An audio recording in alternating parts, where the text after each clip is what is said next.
Hello everyone, welcome back to Introduction to Prose. In the last class, we have seen Bible translations and secular prose.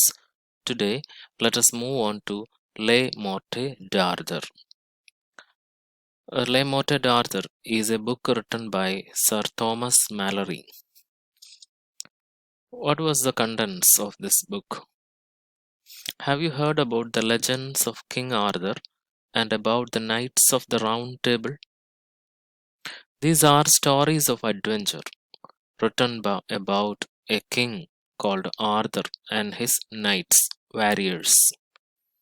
It is a part of English legends, traditions, English history, just like our Vadakan Patukal. It is based on real people who lived, but it has entered the consciousness of the people of England, and they were transmitted from one generation to another generation through oral stories. So, King Arthur is a hero of such stories. So, Sir Thomas Malory collected all these stories into one book, and that book is actually called Le Morte d'Arthur.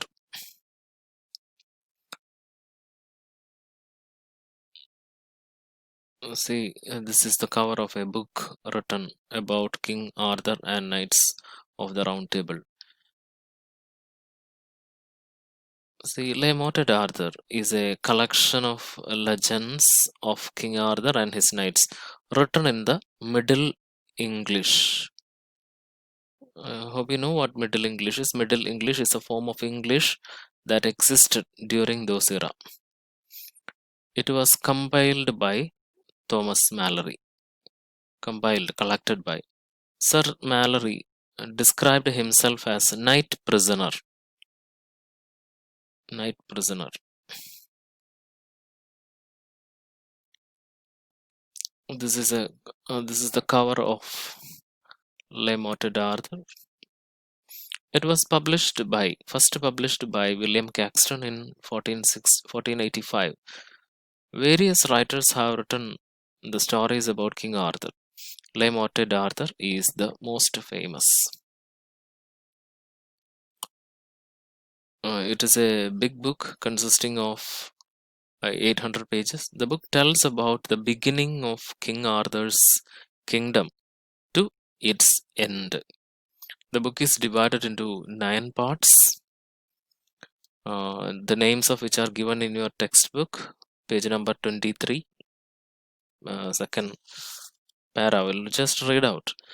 The birth and rise of King Arthur, Arthur's war against the Romans, the adventures of Sir Lancelot, the story of Sir Gareth, the legend of Tristram and Iseult, the quest for the Grail, the affair of Sir Lancelot and Queen Guinevere, the breaking of the Knights of Round Table, and the last battle of Arthur. So the title itself tells us about the nature of the stories.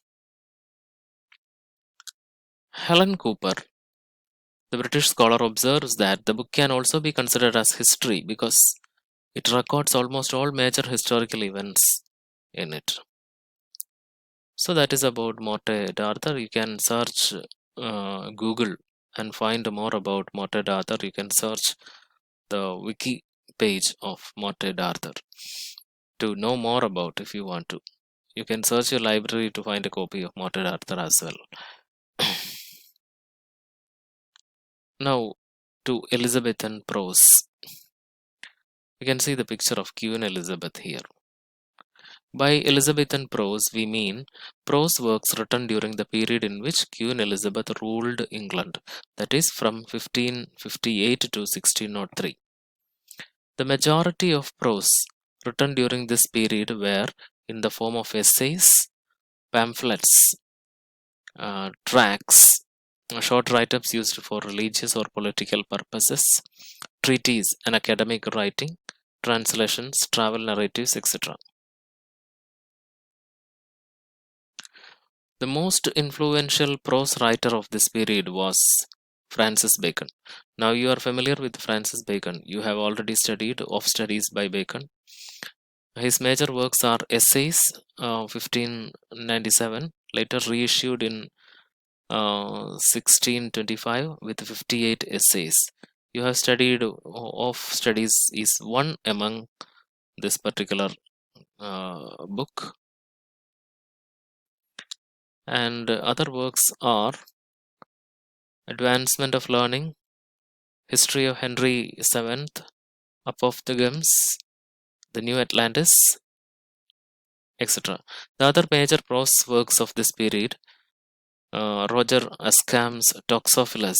It is written in the form of dialogue. The topic is archery. Archery is the art, sport, practice, or skills of using a bow to shoot arrows. John Lyly's Euphues, the Anatomy of Wit, Euphues and His England, which is a travelogue. Defense of Poesy, it is a treatise written to defend poetry in answer to the criticisms made by Stephen Gozon in his essay The School of Abuse. Richard Hooker's of the Laws of Ecclesiastical Polity, 1594, and Sir Thomas Overbury's Characters, a collection of character sketches, and Robert Burton's The Anatomy of Melancholy.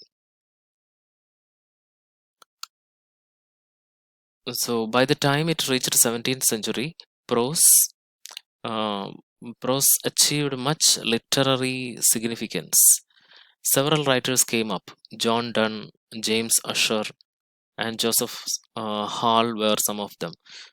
Education and learning expanded during this period, and it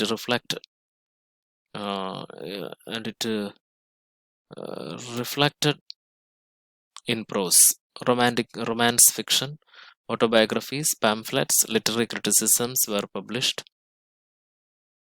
Thomas Nash, Robert Greene, Thomas Dekker, and Thomas Lodge were important pamphlet writers of this era. So we are stopping here. In the next class, we will be learning about 18th century prose. Thank you.